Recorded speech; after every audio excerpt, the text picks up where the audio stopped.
One of the most overused quotes about this town is Harry Truman's observation years ago that if you want a friend in Washington, go out and get a dog.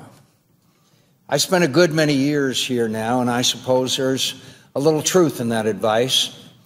Some Washington friendships can be a little like temporary alliances between nations that for a brief period of time have mutual interests or enemies. But not all friendships here are like that. Not all of them. Today I say a formal, fond farewell to a departing colleague whose friendship has been and will always be one of the greatest treasures of my life. My friend Senator Joe Lieberman is retiring from the Senate after 24 years of service. Of course, he is not leaving, nor will he ever leave, the affections of those of us who have come to value him so highly as a statesman and as a friend. But we won't see him around the place as much. His office won't be near ours. We won't hear him speak from this floor or in committee hearings. We won't have the daily benefit of his counsel and his example. We will miss his contributions to the Senate. We will miss his good humor, his wisdom, and his sincerity, especially in those moments when we find ourselves again wrapped around the axle of partisanship and politics that has taken primacy over the nation's interests. When tempers are frayed and we are consumed with putting each other at a disadvantage, that's when we'll miss him the most. On those occasions, when Joe's thoughtfulness and patriotism stirred him to remind us again, as he did earlier this week, that the public trust and not our party's fortunes is our most important responsibility. Joe's presence, his wit and courtesy and kindness have improved the conviviality of our institution. But more than that, he has set us an example that I think our constituents surely wish more of us would emulate. It's his conscience and devotion to America, not his party affiliation, that has inspired his work here. He's been a very accomplished legislator and a recognized leader on national security issues. He's a nationally prominent politician, majority leader in his state Senate, the Attorney General of the state of Connecticut, elected to the United States Senate 4 times, a vice presidential nominee in the year 2000, a candidate for president, and I should probably add, nearly a nominee for vice president again. That he managed to achieve such prominence while being the least partisan politician I know is a credit to his character and to the exemplary quality of his public servants and to the public's too often frustrated desire for leaders who seek office to do something, not just to be someone.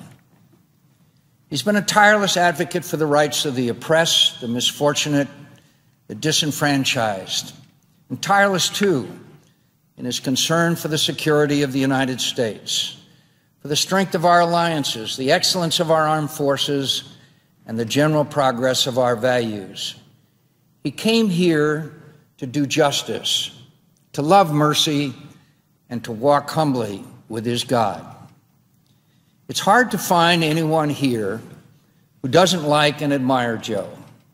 He's impossible to dislike, even if you only know him a little. Most of his detractors seem to be people who don't know him and who tend to view people very strictly through the perspectives of their ideology and partisan identity. The only thing to resent about Joe Lieberman is that he's so damn considerate of everyone that you can find yourself feeling a little ashamed when he catches you raising your voice to someone or behaving in other ways that fall short of his unfailing graciousness. He isn't an easy example to emulate. I've fallen short of his standard more often than I care to concede. But I know, as I suspect most of us know, that our constituents deserve and our country needs more public officials who keep their priorities in the right order, as Joe always has, and who offer their respect for their colleagues without expecting anything in return but your respect. We spent a lot of time together, Joe and I. We've traveled many thousands of miles together.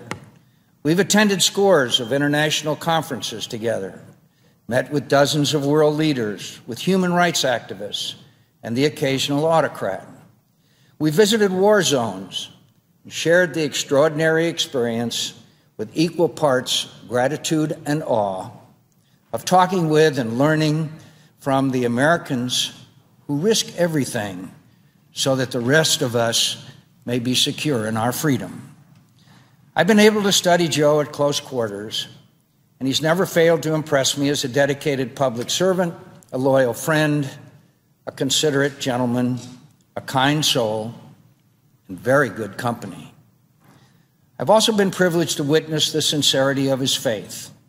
I've woken in the middle of the night on a long plane ride to find Joe in his prayer shawl, talking to the God he tries very hard to serve faithfully every day. I've witnessed lengths he goes to always keep the Sabbath. And occasionally, I've even filled in as his Shabbos goy. I've enjoyed every minute of our travels together.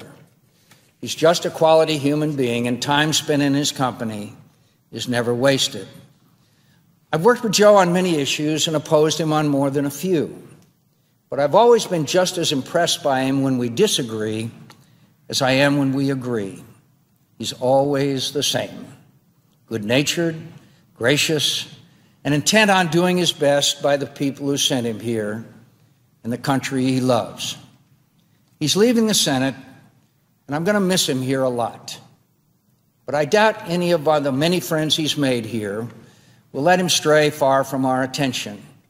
We will still rely on his wise counsel and warm friendship.